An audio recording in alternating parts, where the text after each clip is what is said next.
Welcome everybody, I'm glad you're here. Again, my name is John Tummon with FCD Prevention Works. We are, for the past 4 or 5 years now, we're part of the Hazelton Betty Ford Foundation.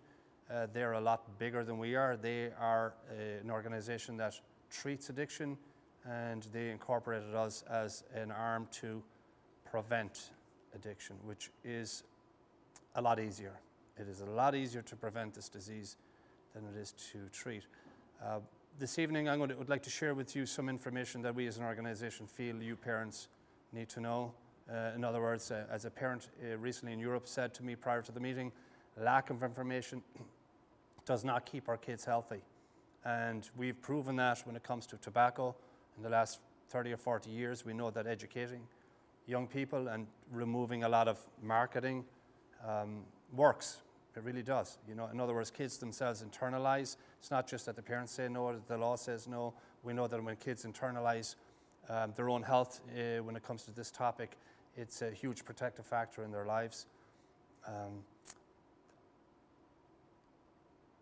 Outside of presenting, I don't like being interrupted. While I present, I love being interrupted.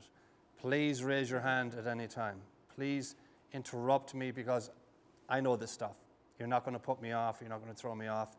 Even if it's not what you think on topic, I'd rather you ask me a question than forget the question and say, oh, what was that question again? If something springs to your mind that was bugging you, on the way here, please ask me. If you disagree with anything I say, I love it. This is a conversation that we should have. It's a public health issue, like it always has been, but we know a bit more about a lot more, in other words, say social norms in the teenage brain, which I will talk to you folks about.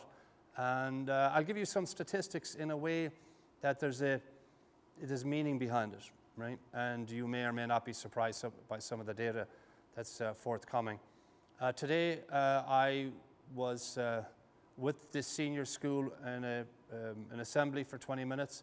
We did some exercises regarding their perceptions, their attitudes towards alcohol. It was interesting, and it was very interactive. And I also spoke with the middle schoolers. I primarily stayed with vaping and nicotine for the most part because of what we're seeing, what's happening in our communities regarding the acceptance of vaping without regulation, which really bothers us as an organisation. So. Very briefly, as an organisation, we're a global non-profit substance abuse prevention organisation. This is our 41st year. We work in about 70 countries with 2 million students in about 1,000 schools. The short version of how we started was Donald Cutler, Harvard grad, quote-unquote successful businessman in his early 50s, kids growing up.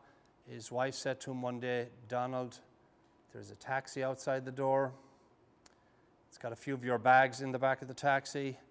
And I told the taxi driver to bring you to a rehab or wherever you'd like to go. But you're not staying here. See ya. And that was it. And the reason we know he took the right move is because I'm standing here right now. He went to the rehab. And while he was there, he saw there's a lot of different people, a lot of people totally unlike him in this rehab.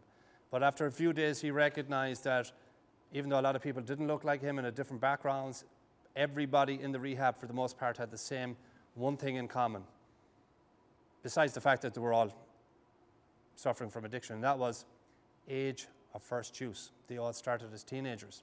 He told this to a friend, a colleague who happened to be the head of a school. This colleague said to him, would you like to tell that to my students in an assembly?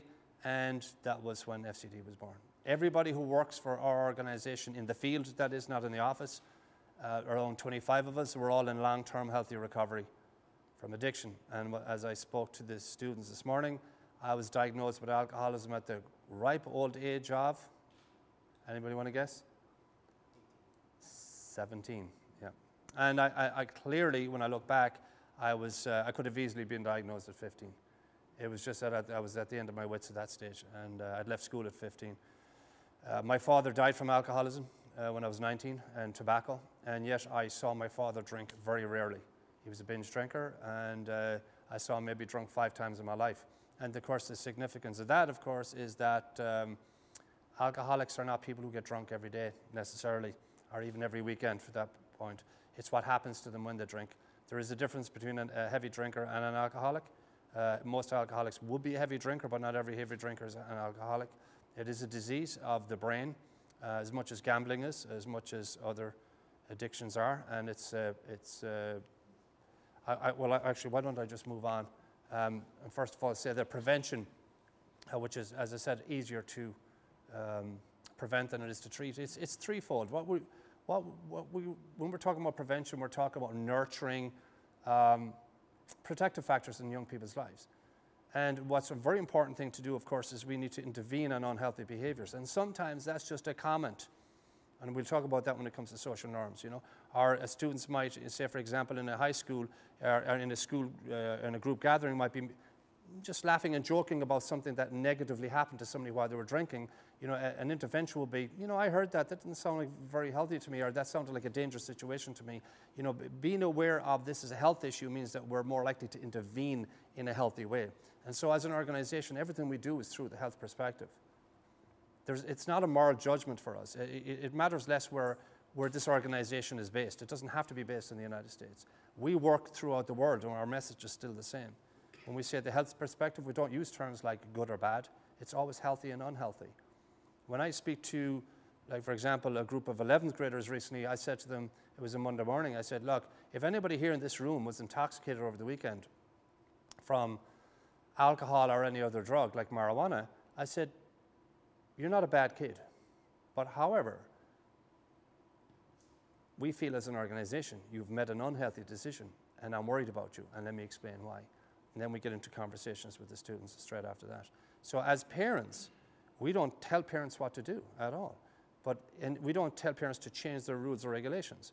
But what we want to do is make sure that when we're speaking to our students, or should I say our children, about substance use, that it is a health-based conversation on some level, besides the other ones. You know, of course you have to have curfews and rules and regulations. But it's a lot easier for parents to do that. And it's a lot easier for students to talk back when you keep it on the health perspective. It's a different part of the brain that thinks morally than it does when it comes to your own health and your own sense of self. Right? So I'm just going to keep moving on. Addiction as a disease, again, it is primary, it's progressive, it's chronic, it's typically fatal. Primary means that addiction is, you don't get addiction because of something else. So that a secondary disease is primary. It's progressive means it can only get worse. Addiction never stays the same. If you have somebody in your life today that is suffering from an addiction, you're seeing them at their best right now, no matter how bad that is. In other words, even though people with addictions do have moments of like, oh, they're feeling a lot better, if they're not in recovery from addiction, it has a tendency to do this. Now it doesn't do this, it has a tendency to do this, but it's all the time heading down the way. Right? If you look at the plasticity of the brain neurologically, you can see the damage being done. Like in the case of an alcoholic, I remember even many years ago when I went back to school at the ripe old age of 35, I remember seeing the cross-section of a brain of a 40-year-old alcoholic at the time, and there's like a little gap in the middle of our brain, the cross-section. Well, this was a really big gap. It was like a little lake inside the person's head from deterioration. And so if that happens, that means that the behavior changes. You know, that's what it comes down to. Behavior does change. And addiction is one of those diseases that, unlike cancer or any other disease, when people, you know, try to embrace the person, they have a tendency to, you know, push off and kick away, you know, and say, what are you talking about? I'm fine. I don't even have the disease. So we said that addiction is one of those diseases that tells the person they don't have it, right? So something, it's very hard for a lot of rational people to understand addiction because it's very, yeah, but you're the person put the drink in your mouth. It's like it's a self-discipline issue. I wish it was, you know. And in the case of my father, he was the most self-disciplined man I think I've ever met in my life, except when he put a drink in his mouth, he'd go down to the bar in his pajamas if he could get out the door. It was bizarre to see as a kid, bizarre. And he always landed up in hospital, right? So the definition is the repetitive compulsive use of a substance or behavior despite negative consequences. It's worth repeating. The repetitive compulsive use of a substance or behavior is who would do something over and over again, have a strong urge or desire to do that, whatever it is, whether it's gambling or drinking or using other substances, and do it despite a negative consequence after you've done it. and the negative consequences get worse. It makes no sense to the rational brain. Why would you do that? Why would somebody stop using a drug, look fantastic after they stop, and then 6 months later do it again and drag the family right down into that horrible place again where what addiction does? It's a disease. And at least in my case, and in the case of many other people, the smartest way to treat the disease is to get a lot of help. And so when we talk to students in school, I say people with addictions have, and you know, sometimes high risk drinkers have a lot of friends. And their friends are called denial, shame, regret, remorse, secrets. All right? Addiction is not talked about in society like any other disease because of the pain and suffering it causes within families. And that's totally understandable. But the more we talk about it as a public health issue, the more we're just open about it, the more likely we're going to be able to deal with it. The more likely that kids are going to be educated.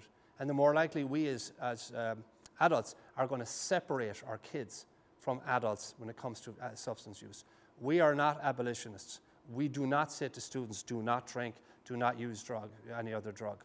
We don't say to parents how to raise their kids. But what we say over and over and over again is two words. And we say, postpone, postpone, postpone, delay, delay, delay. And here's the reason why.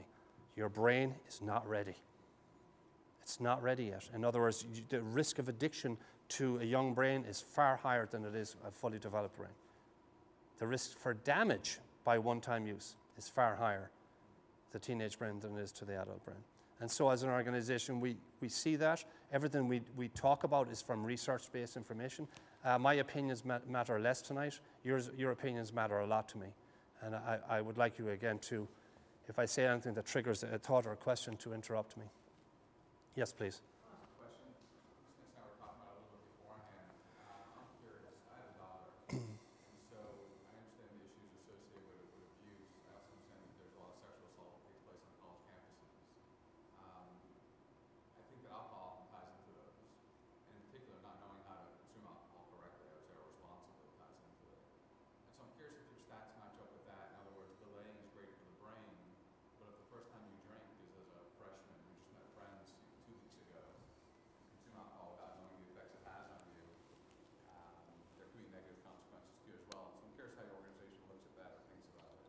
Are you talking about a freshman in school or in college? A freshman in college who goes, and for example, they're saying now that 25% of girls on campus end up in some kind of sexual assault situation. Turns out it's 3% of the men that are doing this. If you look at federal studies on sexual assault. Yeah. So 1 in 4 women report sexual assault, yeah. Often it's alcohol related. Right. And often it's in particular women that haven't had an experience with alcohol before. So it's they delay. Their first time is at 18. They have a random set of friends they really don't know very well at that point. They end up in a fraternity house often, and they end up consuming a lot of alcohol. And so my concern is, as a parent, I think of delay as being a good option, but for the fact that selfishly, I'd probably rather have my child try alcohol while they're still inside my circle, coming home afterwards. I could ask them, did you black out? Just other things, as opposed to the first time doing it at university of inserting here. And so I was curious your thoughts on that as an organization or personally. Again, I haven't read the article, but I'm going to address everything you said. I'm not quite sure what you know when a person talks about know what your limits are. Like somehow, again, let me just say it this way: parents like yourself ask me all the time, isn't it a smart idea to teach your kids how to drink responsibly? Because ultimately, you're coming from a caring perspective, and we don't want to think that our kids are like vulnerable. But a lot of parents, for me, over the years I've been doing this, somehow have heard that. If a young person goes to university or college without drinking, it's kind of like dropping them out of the plane with the parachute into the jungle and saying, take care of yourself. Whereas if you teach them how to drink, you've kind of beaten the path a small bit and kind of led them into the jungle a small bit and say, look, now you're on your own. Well, the truth is, again, and this is why I actually like my job, is the statistics don't hold that up. Students are far more likely to come out of university and college healthy when they go in the door healthy, all right? Most students who, statistically, that will succumb to alcohol, whether it's a sexual assault or lowering of grades or being booted out of college, is because they brought their drinking in the door with them, the behavior with them. And this idea that, and again, by the way, I have wonderful debates sometimes with seniors and juniors on this very issue, all right? Because they're saying, well, if you wait till you're 18 before you have you're going to be out of control. And I'm like, okay, so what you're saying is that if you're 16 years of age, you're more likely to make a responsible decision regarding alcohol than you are at 18. Like somehow you're going to learn your limits at 16. I'm not saying you're saying this, but this is what I'm getting, is that you're going to learn your limits at 16, but you're not going to learn your limits at 18. For some reason, you're going to have less control when you start drinking. The statistics also show that, and this is across the board, whether it's in this school, in this community, or anywhere, and that is this, that students who have permission to drink outside the home are far more likely to be a binge drinker than students who do not have permission to drink outside the home. These numbers are not even close, right? And students who are allowed to drink in the home with their parents are more likely to become a binge drinker with their friends. And the kids who drink with their parents are not going to be sloshing them down. But if we think that when they go out with their teenage friends that somehow they're swishing the wine and talking about how fine the Beaujolais is, that's typically not what happens, all right? And the other part of that, of course, is, and again, look, the way that thought process to me is what we as an organization call very normal, meaning that it applies to everything else in your kid's life. From learning how to swim, well, actually, the first one's probably maybe a bicycle or swimming. I'm not sure which one comes first. We want our kids, do you know how how terrified they are at the beginning, and their brain is trying to make all those adjustments, and we're holding on to the back seat and all that, because we know once they crack that, the brain's hardwired, they're less likely then as an adult to fall off a bike or cause an accident. Skiing, you name it, anything with motor skills, whether it's mathematics or geography or learning any skill, we know that our children are far less likely to make poor decisions around anything once their brain's hardwired to do that behavior. And it makes perfect sense in one sense to think, yeah, but they haven't learned this one. Well, again, what we know is this. Young students who typically drink in high school, the brain is a very simple organism in this way, that if, for example, I feel pain in my leg and you give me a tea, I don't care what it's called, and I drink that tea and the pain goes away, my brain has no choice but to remember that tea and say, that's the answer to that pain. And if a young person drinks alcohol, for example, to get rid of any pain, and teenagers, as we know, have a lot of mental anguish in their life between stress and relationships. If they consume any substance and their brain, it relieves any sort of tension or relieves stress on any level, it immediately recognizes that, and it will turn to that every time. Now, there's two things going on. First of all, you're putting chemicals into a brain that's been hardwired, which is not healthy for the brain, period, amen. Second of all, the kid then is relying on this to deal with that. And more importantly to me, I shouldn't say more importantly, as important, that brain has not learned the skill to deal with emotional pain and figure out how to get through it. Pain is by far our best teacher. I think everybody can conclude that in this room. For most of us, at least with me it was. And so not learning how to deal with strife in one's life without turning to a substance. And those students are more likely then to turn as adults to medications from doctors if the substance stops working or they run into issues. And so we have to be really careful when we teach, what we're, by the way, doing is we're being doctors. We're actually medicating our children, and we're teaching them how to, there's nearly a kind of an assumption, well, all kids are going to drink and all adults drink and that's what we do in society. Well, that's just not true either. Not everybody drinks on a regular basis, whether they're adults or young people, and that's something we're going to get into. But I really appreciate you asking that question earlier on, because it's something that it just comes up all the time as parents. Again, statistically, your daughter is far less likely to be a victim of a sexual assault if she doesn't drink than if she drinks alcohol, statistically. I agree with that. Period, amen. All right, and as well as that, let's just carry this one step further. I cannot prove this to you, right? But most people, when they get married, they're in love and everything's going to happen forever, right? What breaks up marriages? Well, we can give 1,001 reasons. But the bottom line is this: if either one of those people are on the road to substance abuse, and they may not know that, because young people are very resilient and their tolerance for alcohol and other substances is very high. So they might appear as normal, they might feel just very sociable when they're out and stuff like that, but if that person's heading in the wrong direction, the other partner doesn't see it, this partner doesn't see it, and then one day one of the partners wakes up and goes, we got married, like, what, was I in a fog? No, you were not in a fog. That person back then was not the person who is now, and you are not the same, but you've matured, and they probably haven't, because it interferes with maturity. Alcohol and marijuana and other substances affect with the brain's ability to mature and to understand and to just be what we know to be a responsible adult. Immature people do not know they're immature, but everybody else knows. And so there's a lot of roles that substances can play in a young person's life. Again, we're not abolitionists. We don't say don't drink. But you're far more likely to have a healthy adult relationship if you yourself have healthy attitudes towards substances. And you're more likely to enjoy that wine for the rest of your life, or enjoy those micro beers, whatever that you so choose to drink as an adult. And that's all we're saying. So, yes, sir. I've never been to France. Sorry.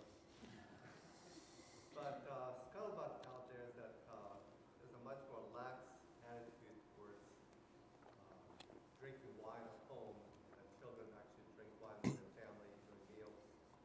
Is that any truth to that? Well, I would like to take this opportunity to throw this back at the audience and say, who binge drinks more, 15 to 16-year-olds in the United States or 15 to 16-year-olds in Europe? What's our thoughts on that? What do you think? Hands up who thinks it's the United States. How about that? Who binge drink more?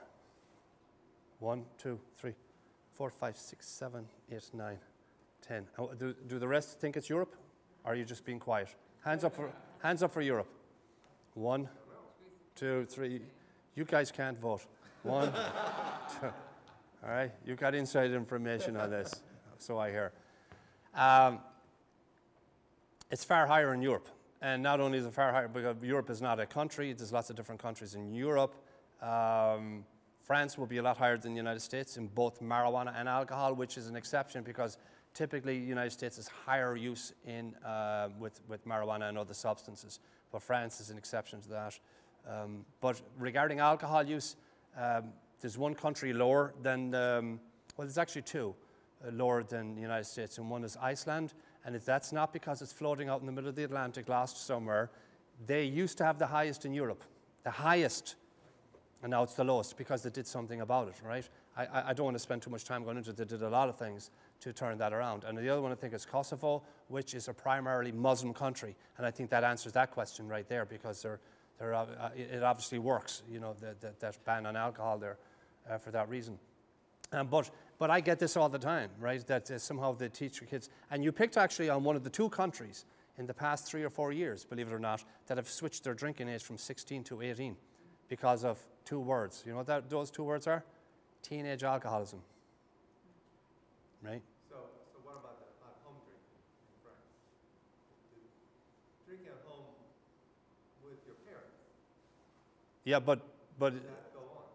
yes, it does, and it's created alcoholism, teenage alcoholism. So you're saying that in college, do they have a bigger problem with excessive alcohol consumption? I'm not sure, but I don't know about the college statistics in Europe.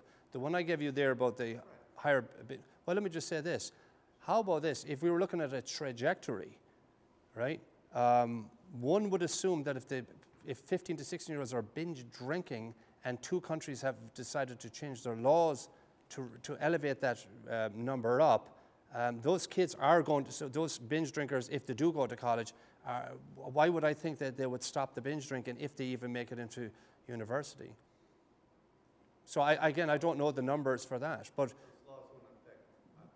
well, what about college drinking in the United States? How do we feel about that compared to Europe then? Or forget compared to Europe, but how about the United States? How much binge drinking goes on in college here? What does significant mean? What does that mean? Does that mean over half the students do it? Does it mean a third, 80%? What is it? Well, let me just say this. I asked the assembly today, the senior school assembly, I asked them 2 questions, and I'll ask you these 2 questions too. Let's just talk about, we'll give you a marijuana one, and I'll give you a college binge drinking statistic. But I need to ask you first what your numbers are. And this is jumping ahead a few slides here into social norms, but this will work right now.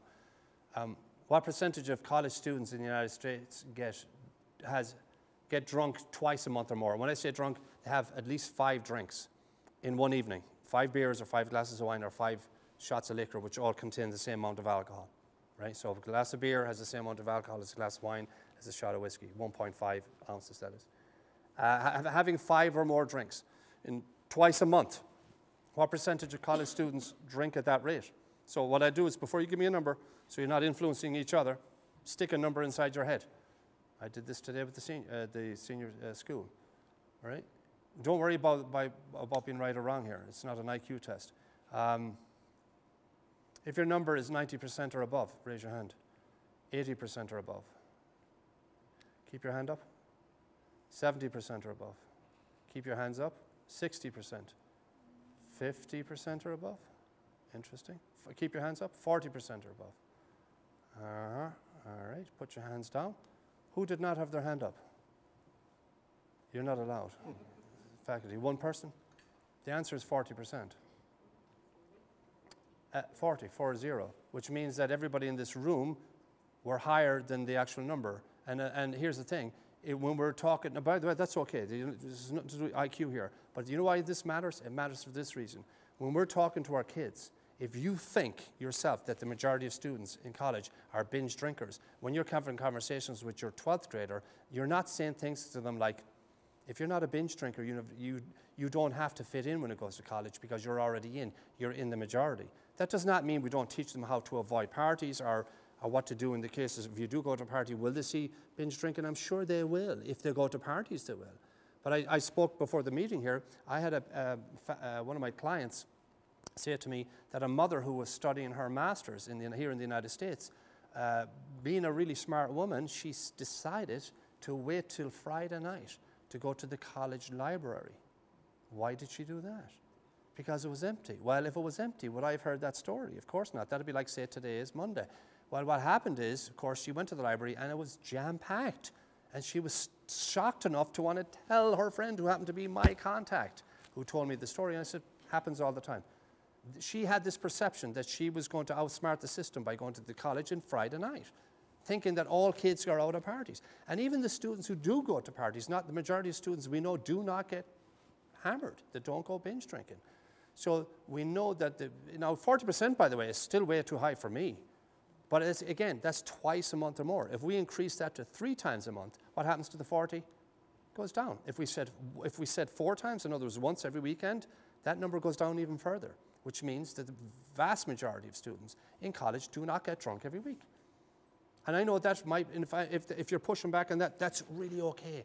I want you to be a skeptic, because I think when we're skeptics, we find out what real numbers are, because if I've stepped on your toes regarding your perceptions, if you're like me, I'm going to do some homework when I go home. I'm going to find out whether this guy is what he's saying, is it true or not? And so there's a lot to learn. So it changes our conversation. When this year was the 10th anniversary of the iPhone, roughly, I think it was, right? How many kids ran home 15 minutes after the launch of the iPhone and told their parents, Mom, I'm the only kid in my class that doesn't own an iPhone? In other words, they get it. They get this whole thing. It's like natural in our guts. There's a reason, of course. I'm not a psychologist and I don't have enough time, but there's a very rational reason why we think and exaggerate. Because ultimately, as we were talking about, what kid runs in on a Monday morning and goes, guess what? You're not going to believe it. I saw Joanna in a park on Saturday, and oh my God, I don't know if I can tell this story. This is the kid, by the way, I'm acting.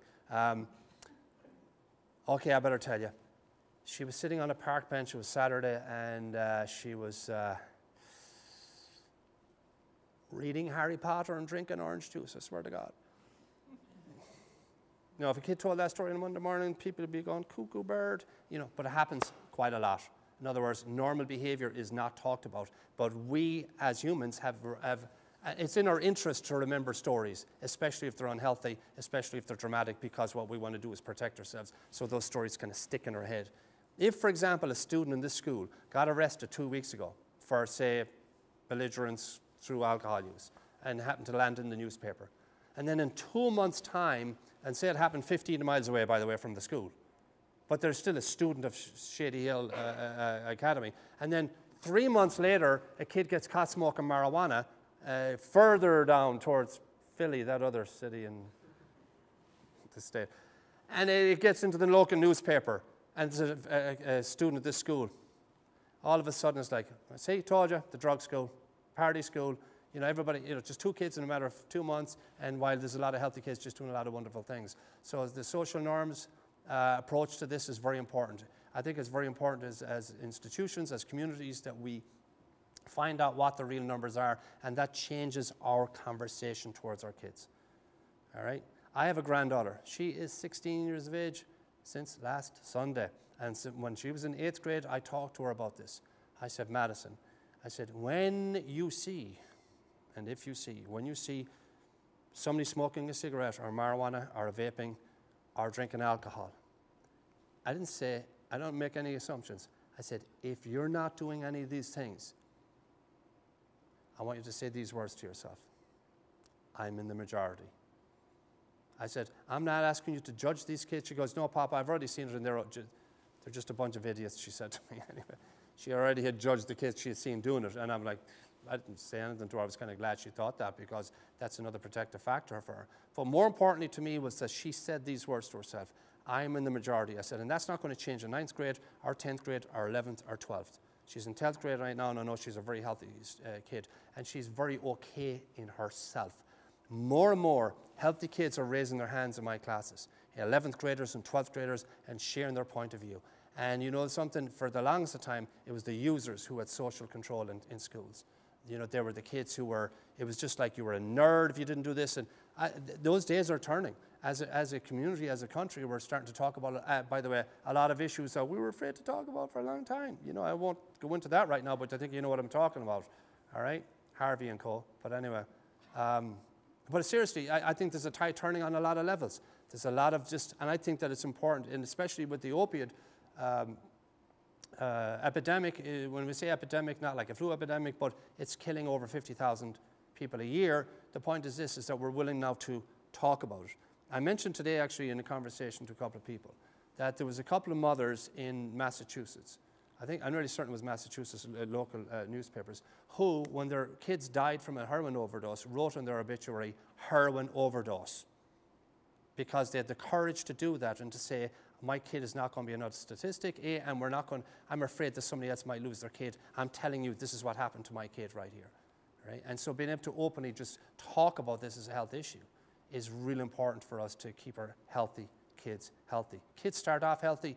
As parents, that's what ultimately what you're saying is you want your daughter graduating from university without an addiction, with the top degree, and in good shape and on a trajectory.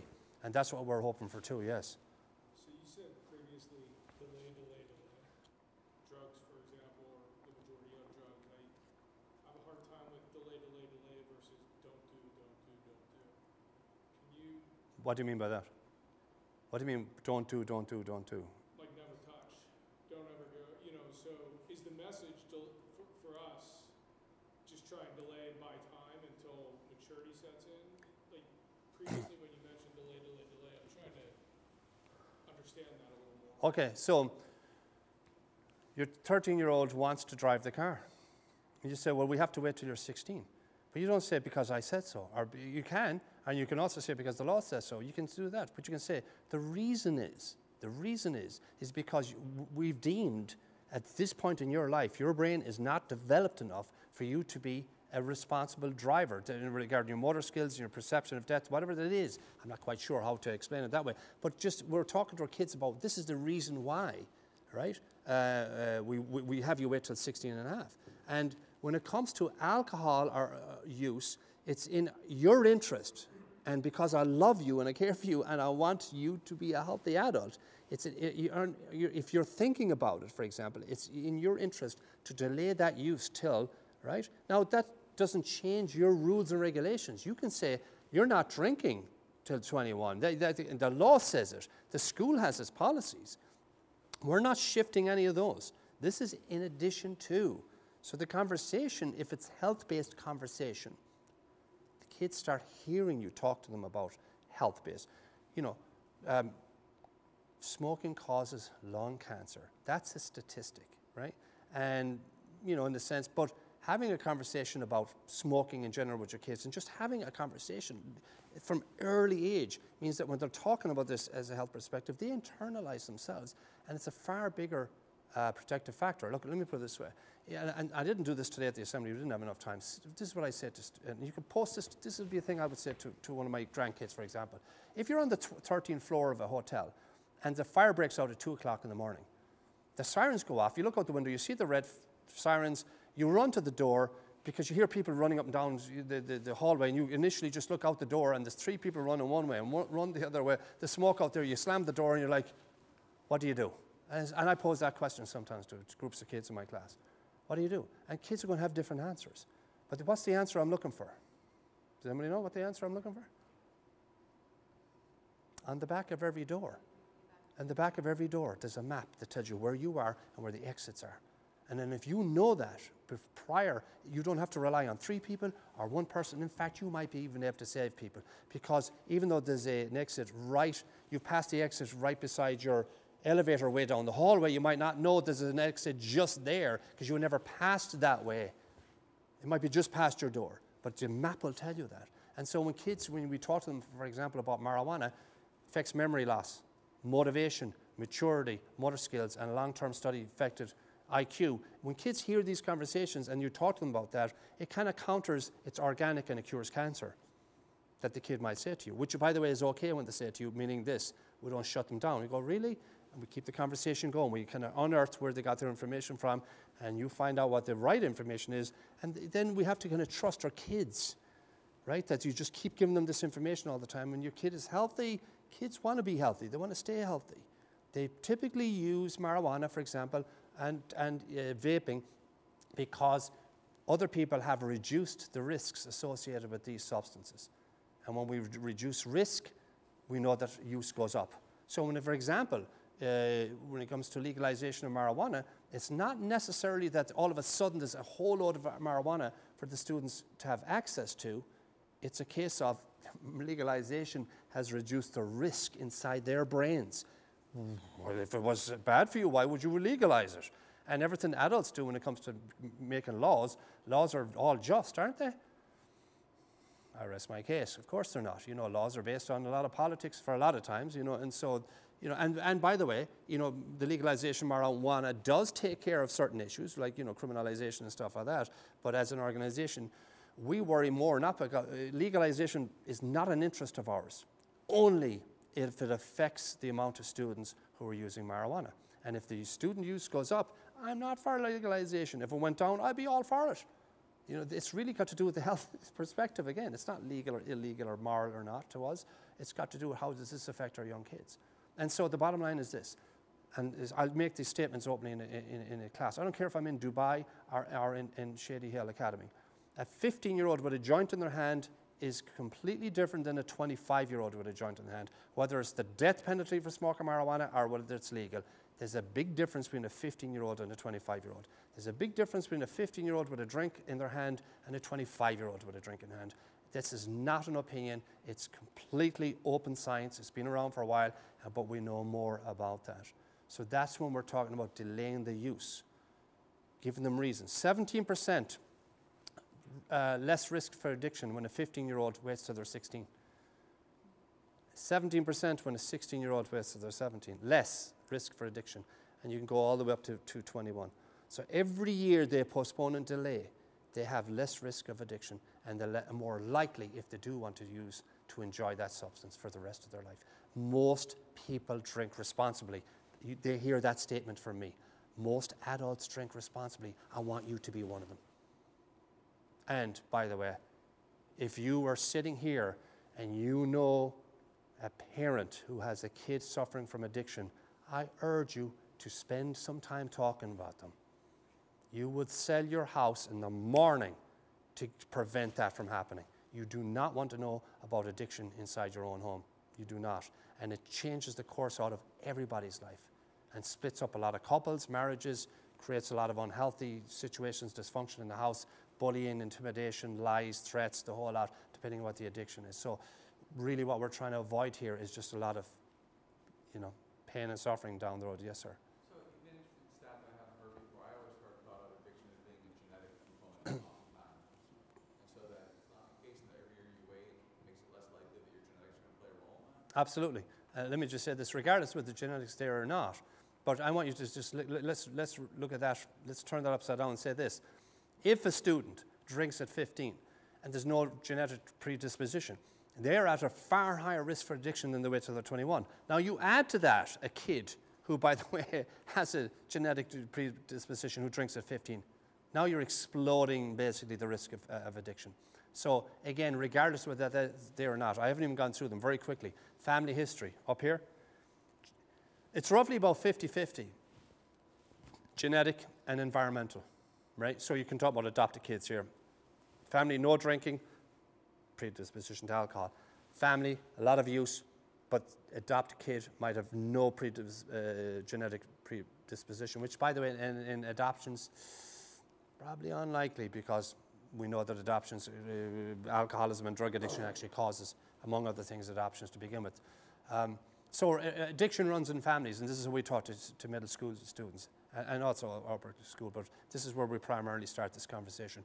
Addiction runs in families. So does musical talent. So does tall. So does lovely straight teeth, perfect eyesight. There's a bunch of wonderful things that runs in families. And this is how we talk to the kids. It's not all just doom and gloom, but addiction runs in families. I mentioned today at the table, my sister and my mother both died from breast cancer. I have a daughter. Do you think it'd be a good idea to mention that to her? Of course, she's 31 now. She knows a long time. But it'd be criminal not to tell her kids that. So addiction, again, it's a health issue. It should be no different. It's important that kids growing up know that if the addiction's in their family tree. And then the second risk factor up there is age of first use. So if you combine both of them, all right? So again, you know, if an adult took 4 to 5 years to become addicted to alcohol, that same rate of drinking, if you drop that into a teenager's life, you're talking between 12 and 18 months for the addiction to take place because of the hardwiring of the brain. The cravings we're talking about is most people who get addicted to substances spend a lot of time thinking about it beforehand. If a kid, for example, if I said to students on a Wednesday, hands up those of you, well, I could actually say it on Monday, hands up those of you who are looking forward to the weekend, kids are like, yeah. I say, what are you looking forward to? Movie? Video games, not getting out of bed in the morning, their new puppy. So I tell them, if you're thinking about the weekend prior to it arriving and you feel good about that, your brain is rewarding you by giving you a little squirt of dopamine. You know, that nice feeling you have, that thoughts about it. Or say you're going on a date, even better again for a teenager, they're like, all right, that lovely feeling, they're getting rewarded, anticipatory socialization. It's a very important component of the brain development for a kid, is to see themselves doing something. It helps them, by the way, walk into a classroom where they don't like the teacher and they don't like the subject and still get an A. Anticipatory socialization is to see themselves getting the A and they're willing to go through whatever it takes to get there, no matter what that is. If the brain's rewarded at the end of it, of course, right? So when a student smokes marijuana or drinks alcohol and it releases a lot of dopamine in the brain, then that brain remembers how to get that feeling. If that kid is obsessing about it on Wednesday or Thursday all the way up, they're rewarding themselves now for the behavior to happen in the future, risk factor for addiction. The one that we'd have to turn on its head, big time, it's called tolerance. Why? Because tolerance means what? It means that it takes a lot more alcohol to get the same desired effect, which means a young person has to put way more alcohol into their system if they're looking for effect, and that's what teenagers do. They drink for effect, not because of the taste, for the most part, especially when they're drinking together. And as I said to them, if you ever go to a wedding and Uncle Joey's at the bar when you walk in, and 3 hours later he's still at the bar when you go to the bathroom and you pass him by and he's still having a conversation with you like he's normal, but he's horsing down the beers, I make statements like, I'm worried about your Uncle Joey. That's all I can tell you. I'm very worried about him because he should not be still standing if he's been drinking for that length of time. In other words, having a high tolerance for anything, including pain, is not healthy. All right? When it comes to males and females, who's more likely to develop alcoholism first? Males or females? Females. For some reason, you folks hold on to alcohol longer in your bloodstream. And when it's in the body, your process is a bit different than males, and young girls are more likely to develop alcoholism than males. The surroundings that are up there are basically everything in a kid's life regarding TV, internet, movies, bar mitzvahs, communions, confirmations, barbecues. If kids are brought up in an environment where they're swamped with alcohol all the time. If you like football, you got beer, you got, at least in Massachusetts, you got beer ads, you got insurance ads, and you got big truck ads. Right? Because but it's like it's just a normalization of it. They are the risk factors for addiction. Any thoughts, questions, comments? Okay, so what is the difference between a teenage brain and an adult brain? I will move this along very quickly. The prefrontal cortex is not developed yet in a teenage brain. And one of the benefits for having a prefrontal cortex not developed means that kids will take more risks, and that we need them to. Because, let me put it this way, if you're sitting here today, and you don't have to raise your hand, if you're sitting here today and you do not know how to swim, the thoughts of falling into a pool is probably more terrifying to you than falling out of an airplane, obviously with a parachute. Terrifying. I know people who don't know how to swim. I'm a good swimmer. And it's terrifying to them. I've watched people trying to learn how to swim as an adult. It's a terrifying experience for a lot of people. It's so scary to put that head under the water.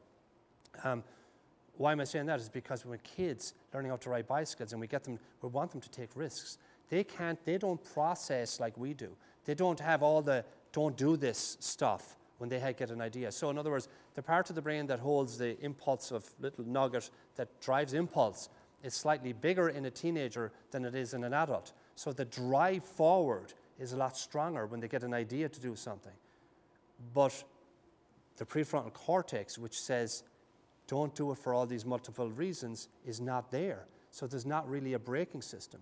And so I like to use this analogy that if you had a mature adult and a typical teenager, both of them get into two Ferraris, were given to them as loaner cars, excuse me, that the adult might say, oh my God, I've always wanted to drive one of these things. I can't believe I'm here right now. And they get on the highway, and then all of a sudden they realize, it's not my car, I've got kids, I've got grandkids, I've got a job, there's other people on the road, darn it, you know what I mean? Okay, I'll do 85.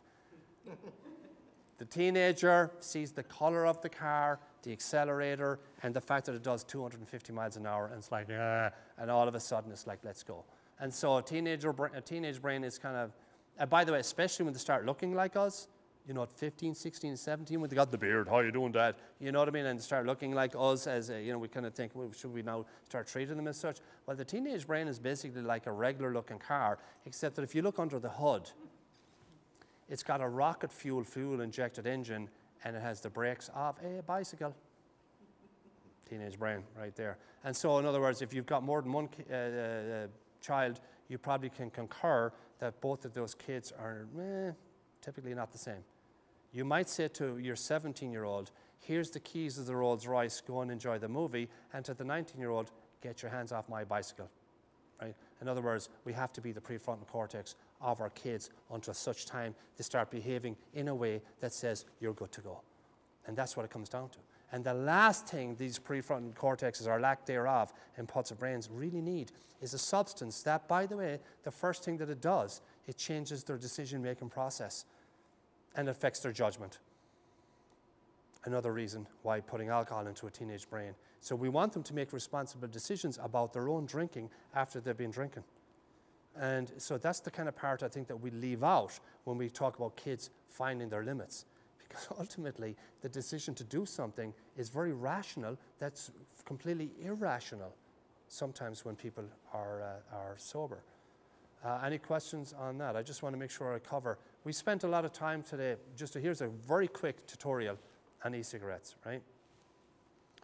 The one at the top left was created primarily as a way of beating the Nicorette chewing gum and the patch as a way of helping people who want to stop smoking. So now they got something in their hand, the top of it even lights up, which is I'm not sure if this works. See that there? That's a light, by the way. I don't mean this light. I mean the black thing is a light. It lights up red when somebody does this, right? And the white part, what's the white part in there? If that's an e-cigarette, what is it? Battery. It's called a battery, right? And in here, there's a little factory, literally a little factory. It's got a microprocessor, a little brain, right, in there. And it's also got a sensor. So when somebody does, the sensor feels the air being pulled back, and it triggers the microprocessor to release power from the battery to the light, and then back into the coil, the heater, that heats up at a very high temperature. And then the liquid is dropped on top of that, and it explodes. I had a 7th grader, not this today, but in a school recently. A bunch of 7th graders walk into my classroom, and this was up on the screen. The 7th grader, one of the girls, walks like this, walks in, and she looks up, and she goes, "Grape apple!" like that, right? And her face lit up, and she sat down in the seat, and she's like, at the screen here. She had no idea, by the way, what the product was, but her brain lit up, released a lot of dopamine because she saw the words grape apple, and she happened to like the color that's up there. So the question is, who are these being marketed to? I rest my case. Now, which one do you think the 15, 16, 17-year-olds like? Which one? Which is their favorite? That one there. It's called Blue, B-L-U. Very sleek and cool, right? And so the marketers cover the whole spectrum of young people. And when they hear things like it's not as bad as and it's not as dangerous as, what are we doing? We're reducing that risk thing, reducing the risk, and the kids, well, it's not going to cause cancer because it doesn't have all the chemicals, tobacco in it. In other words, the marketing firms, the people who produce these devices, which, by the way, are unregulated in factories, mostly thousands of miles away, all right? So we have no idea how much nicotine is in any one of these products. And yeah, the fact is that the kids think that, it's not going to be as bad as the other things, but what they're not told is what's actually happening to their lungs. And there's actually statements on some of the products that says no known health risks. In other words, what was the word there that caught our attention? Known. Not no health risks, not no known health risks. And the kid does not see that. It means to them, no health risks. That's what's written in their brain. So they actually have the nerve, the people who sell these, to try and even encourage them further by suggesting there's no health risks involved in these because of the word known in there. This is what the inside of one of these devices is like. I showed these to the middle schoolers today. We had an extended conversation around this. Why? Because I cannot undo the impact that grape apple made on that kid's brain that day. But what I can do is I can add this into the mix and say, by the way, if you strip off that grape apple, which, by the way, is only a covering on this. It's just a cover. It's like putting a jacket on somebody, all right? There's your light. There's your battery, microprocessor, your sensor, which is right there. This thing heats up to a high degree. And inside here, there's propylene glycol and glycerin, which are, and among other known carcinogens. These are not carcinogens per se, but there are tiny amounts of carcinogens in some of these devices. But inside this here, it only takes a little drop that vaporizes, and there is no water in these devices. So when you hear the word water vapor from your kids, if they're ever talking about it, the only water vapor that comes out of this is the water vapor that goes into the lung from the air that's around them, that expands with the heated lungs with this stuff here, which is, by the way, has been expanded at an incredible rate inside the machine, which basically blows it to pieces, vaporizes it basically like an aerosol, and then that goes into the lung, which is pushing out at all angles, so when it comes out, it just goes into a big cloud. And that's what you're seeing. And as I said to the students today, two things. Again, as parents, when we speak to our kids about things, clear language really works. What is the only thing that should be in your lungs? This is what I said to the students today. And they said air. I said, what type of air? They said fresh, clean air. And I said, exactly. So you make them say it back to you. This, what should be in your lung? What's the only thing, except for maybe an inhaler prescribed by a doctor. And I also said to them that your lungs are not a vacuum cleaner bag. It's not their job. That's not the job of a lung. It's not to suck in stuff, stick it to your lungs, and then put out the rest. That's not the job of your lungs, right? And by the way, your lungs really need to work properly. because if you don't have enough oxygen going into your heart, puts more pressure on your heart, puts more pressure on your system to deliver oxygen to the brain. The long-term studies are not out yet, and I'd like to say I'm wrong. I hope I'm wrong, but just keep your eye on this, what happens. What's going to start happening to the health issues of people who continue to vape. It's not going to be pretty. I really don't think so, right? So again, the information, just like cigarettes, was held back from us for many years, which I think is, by the way, let me just say this, politically speaking, it drives me crazy personally to think that we as a community, as a society, have a new product come on the scene. It's going into the lungs, and yet we're waiting for what? What are we waiting for? For disaster to happen, and then have to big fight, and then there's a big political battle when we find out who owns the e-cigarette companies now. Who owns them? Who's buying them up? Tobacco companies. Because tobacco, by the way, is used, or nicotine comes from tobacco, which is being sold and put in these products. One of my colleagues, Ian, he's 19 years of age. I just want to put this up here for a second. A quick story. Ian was 19 at the time when he worked for an e-cigarette company, mixing propylene glycol with the nicotine. And he said that the pails of nicotine cost tens of thousands of dollars.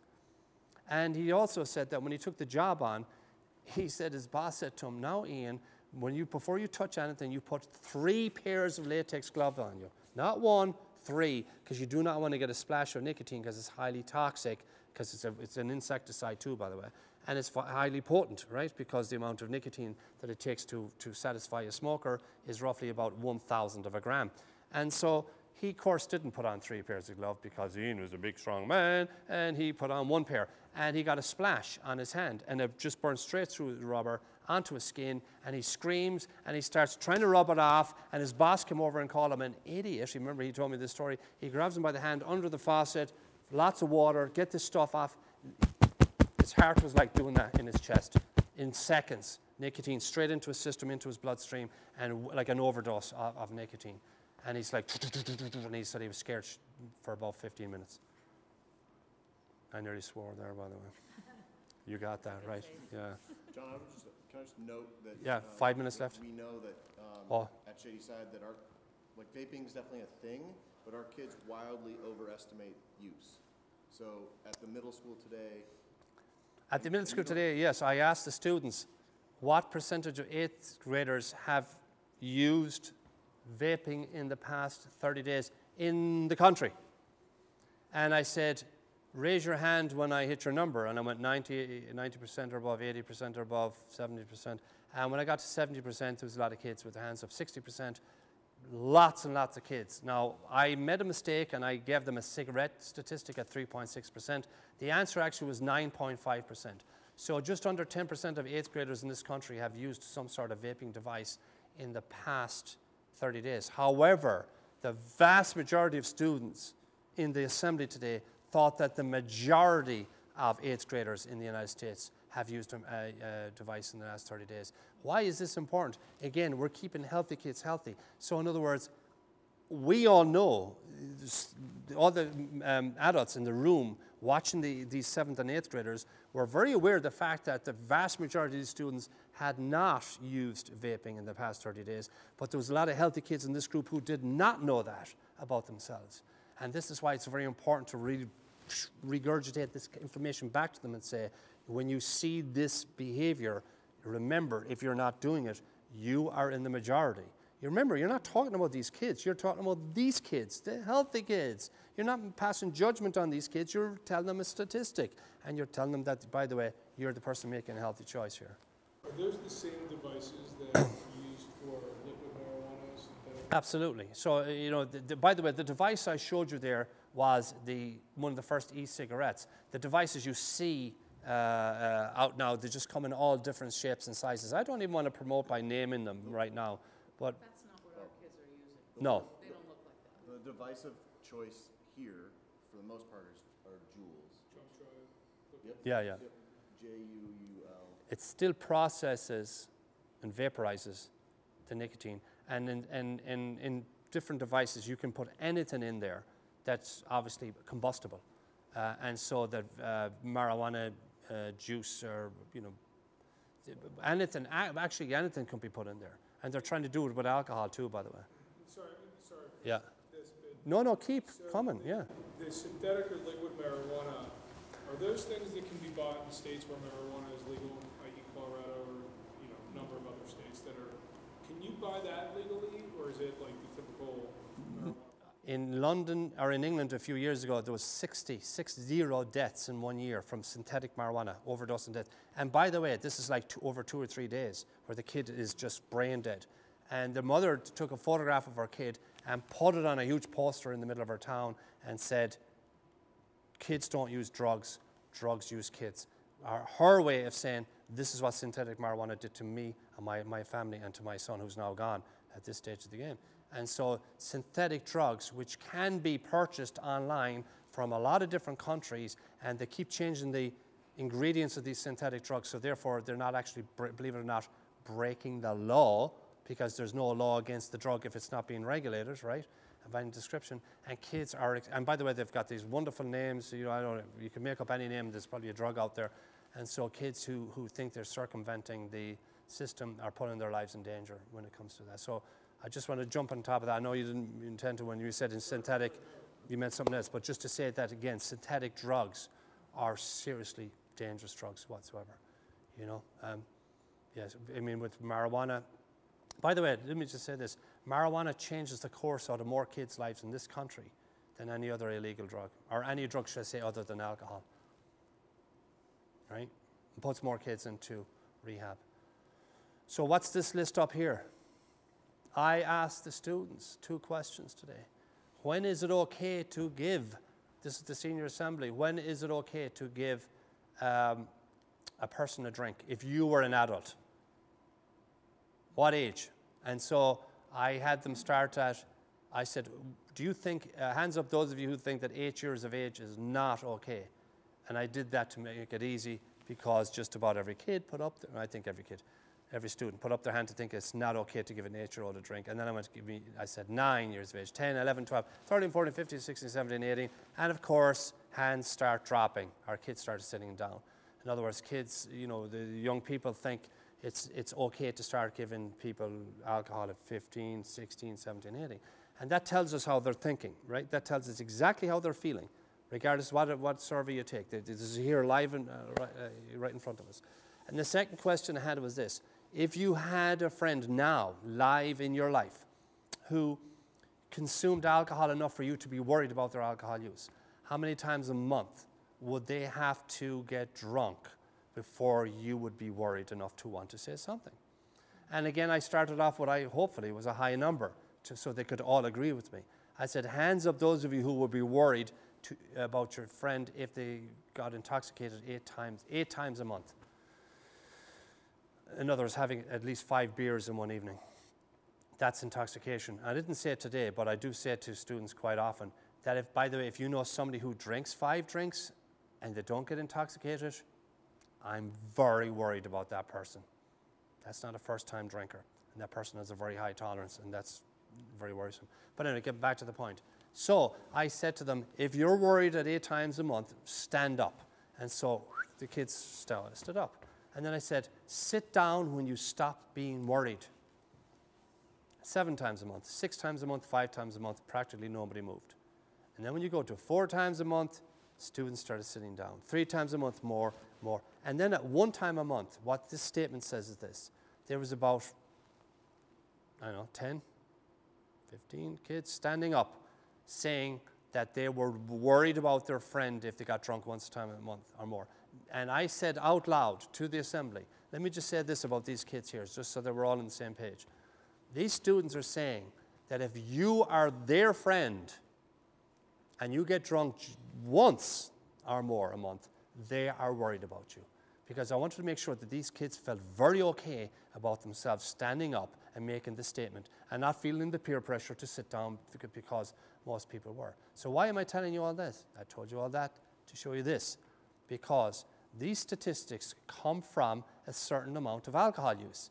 And this is students testifying in our survey. We have over 100,000 students in our database from FCD schools that said, because of your drinking, have these things happened to you? Have you got thrown up? Have you passed out? Have you ever drank alone? Have you ever did something you felt sorry for? Have you ever got into a car with somebody who's been drinking? Have you ever got into a fight with a friend? Have you ever regretted a sexual situation? And there's a few more that's not up there. And students who check off that box are basically saying this: as a result of their drinking, this is what happens to me.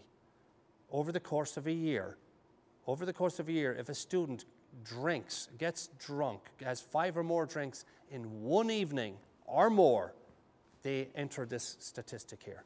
They enter this list. It's not 5 or more, it is 5 or more, but it's also 4 or more. It's also 3 times or more. It's also 2 times or more. It's also once or more. In other words, why am I saying this? Because students, and maybe adults alike, I can't vouch for you folks, but we know that typical students, except for those, say, kids that stood up today, those 15 kids, are suggesting that they are not worried anymore because this stuff here doesn't jump out at them on a Monday morning. Kids don't run in on a Monday morning saying, hey guys, guess what? I went to a party on Saturday night and I got hammered. And by the way, I had a sexual situation I really regret. Let me tell you all about it. That's not part of the Monday morning conversations. Again, has to be, and I said to students, when I talk to them about this, I say, if that happened to somebody in your class, who would they tell if they had to get it off their chest? And of course, the answer is close friend, right? Because that's what the kids tell us. But the next important question is, what do they say to their close friend before they tell them? Don't tell anyone. And the kids tell me that every time. It takes them like less than half a second. Don't tell anybody. Because a lot of this stuff. Now, here's one of the problems here with this information is this too, is that when we look at the grades of students, because we look at their grades too, we find that, okay, so you're saying, oh, all right, non-drinkers are more likely to get A's than higher-risk drinkers, right? 44 compared to 32%. Okay, if that was the only statistic there, then it'd be very black and white. But there's a few statistics up there that are kind of hidden, and it's these ones. Let me see if I can do this. See these 2 numbers there, 32 and 51? That adds up to 83. What does that 83 mean? It says up there, if you look at the chart, it says 83% of higher risk drinkers get mostly A's and B's. Which means that if you're the parent of a higher risk drinker, you may not know your kid is a higher risk drinker if you're looking at their grades. If you are a teacher of these kids, you may not know that your pupil is a higher risk drinker based on their grades. And the same happens to go for marijuana right there. Even though 28% of them get mostly A's compared to 44% say non-drinkers, if you again add up the 58 and 55 and 28, it just coincidentally adds up to 83 again. That again, what we're saying is 83% of marijuana users in school get mostly A's and B's. Now, in case one of you is not going to ask me, I had a parent in Russia, and then about 1,000 miles away, I think it was in Morocco. I'm not sure if it's 1,000 miles away, but it was a long flight anyway. 2 weeks back to back, by the way. 1 week back, I was like, this is like deja vu. The first week, a parent raised their hand and said to me, how come you're only talking about the soft drugs? Because I haven't mentioned crystal meth yet, or crack cocaine, or heroin, right? Johnny's just talking about alcohol, tobacco, and marijuana all the time. And the next week, one of the parents raised their hand and said, why aren't you talking about the drugs that are killing our kids? And as it so happened, I happened to be doing this PowerPoint, and I said, well, let me try to answer it this way. Again, don't worry about these numbers. Let me make it real easy. Watch this. See that up there? That's your average kid. In the past 30 days, prior to the survey, 1 out of 4, if I can keep this even number, say that's 25%. I know it's 26.5. 1 in 4 students had a cigarette in the past 30 days in this survey. 1 in 7 had a vaporizer, and 1 in 6 had marijuana. Just let's look at those 3 for a second. And so I said that to the parents in both of the schools, and I said, however, let me just say this. I said, if your daughter or son is a non-drinker, let's see how many of these drugs that are killing our kids are they using. 26.5 goes down to 0.6. 14.2 goes down to 0.9, and 16.2 goes down to 0.4. If you were looking at those as fractions, 26.5 would be 265 kids out of 1,000. 0.6 would be 6 out of 1,000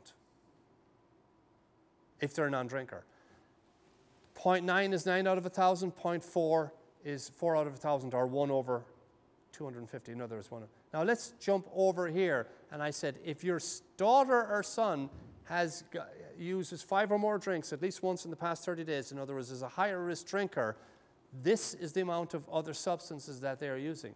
The 26.5 turns to 56.1, 14 turns to 31, and 16 turns to 36. So look at the discrepancy between a non-drinker and a higher risk drinker when it comes to other substance use.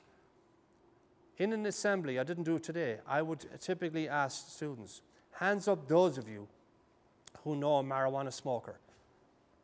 And lots of students put up their hands. That does not mean that there's a lot of marijuana smokers in the school. It means that they know a marijuana smoker. Big difference.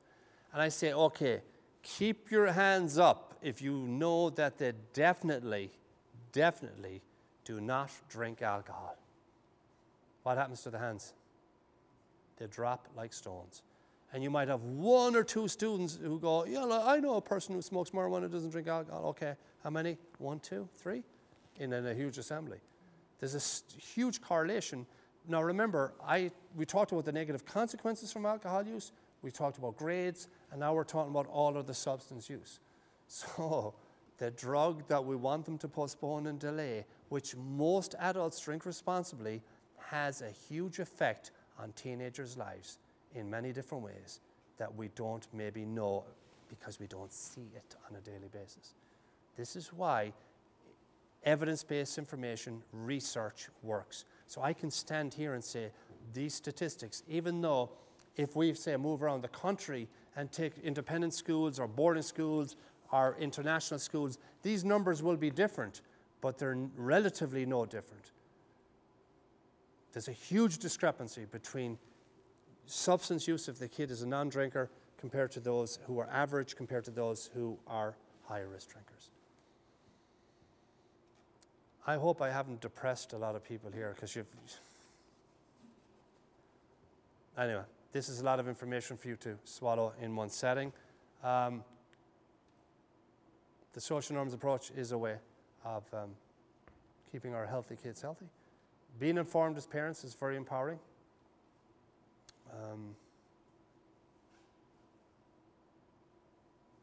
I had a question from a parent one time that said, they wanted to know how other parents felt about, we were having a roundtable discussion, and the question was this, on the thing, would you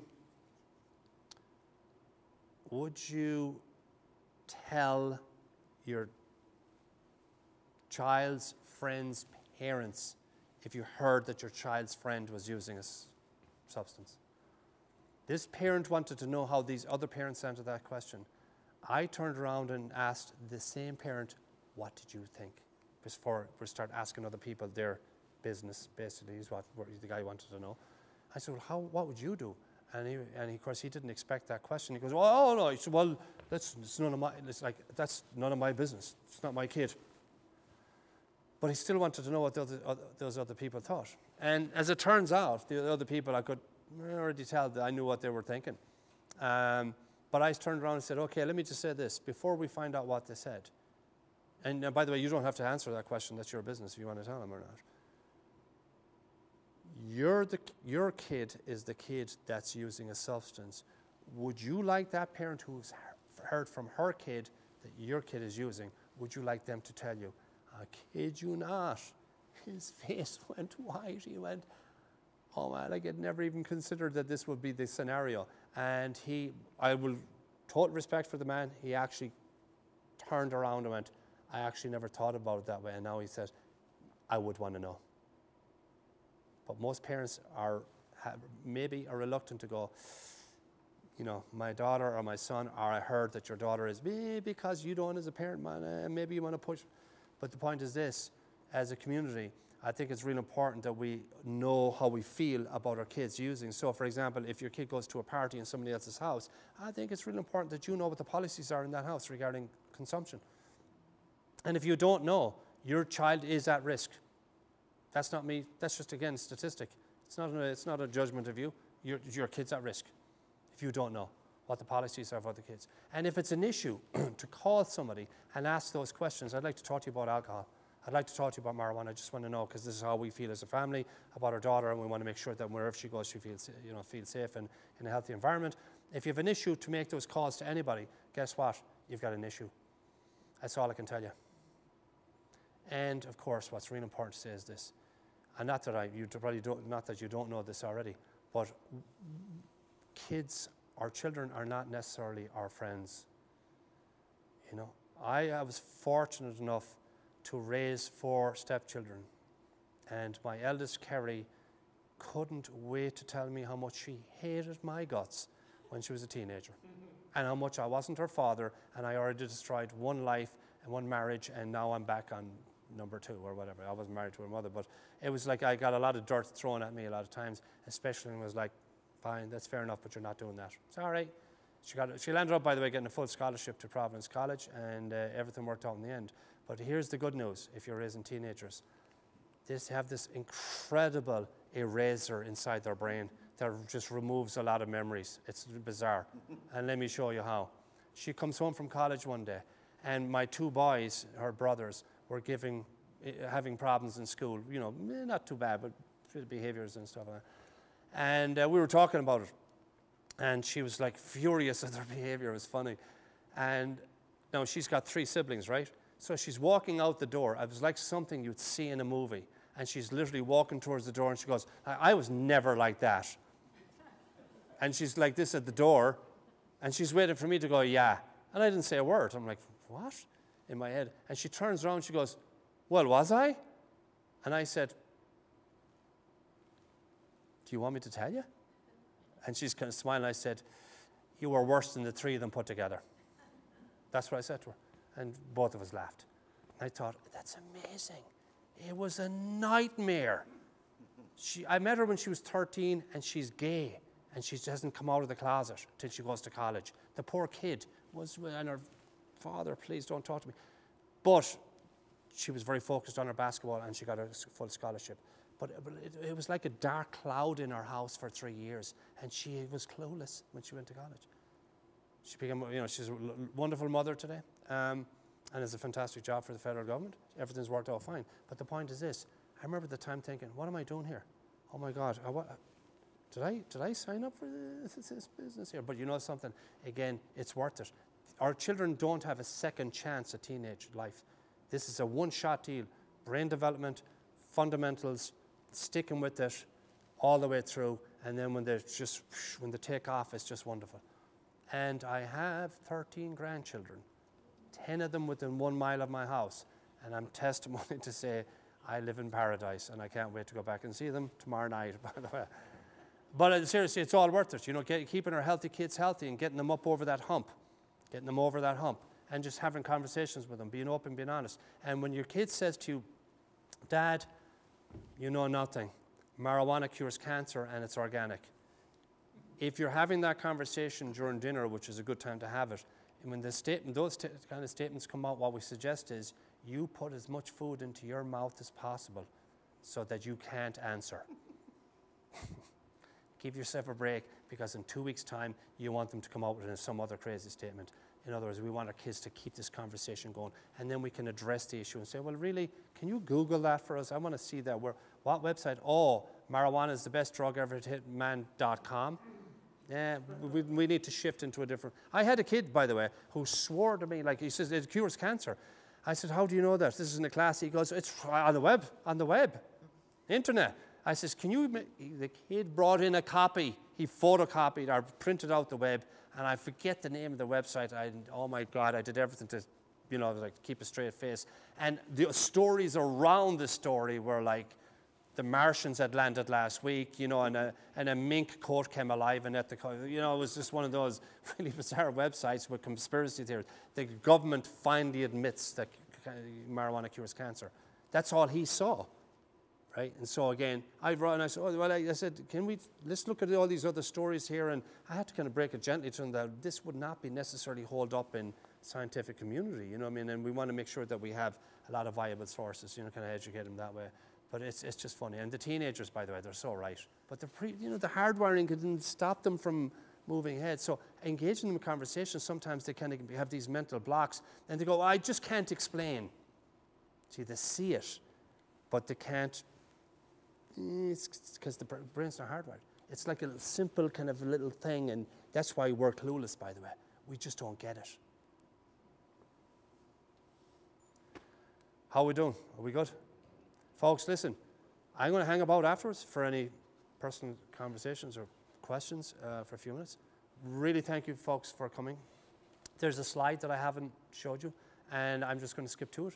And the slide basically says that students who perceive that their parents disapprove of use of substances and also involved in their, involved in their day-to-day activities are less likely than other students to make unhealthy choices, right? So perceive that their parents disapprove of substance use and report that their parents are involved in their day-to-day activities. So by virtue of you coming here tonight, sitting here, make sure, I'm hoping that your daughter and sons know that you're here, right? And that you showed up. That's a huge protective factor in their life. It means that you care enough to be here to talk about this.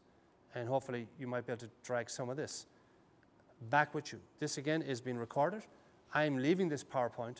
I will also leave PDF files for parents as well as educators that you can read, that they're very short. A lot of stuff we produce is short because we know if you give me something that takes 20 minutes to read, busy life. I need to be able to read things in 5 minutes or less, and then I will read them, and we have lots of stuff. So again, thank you very much for coming.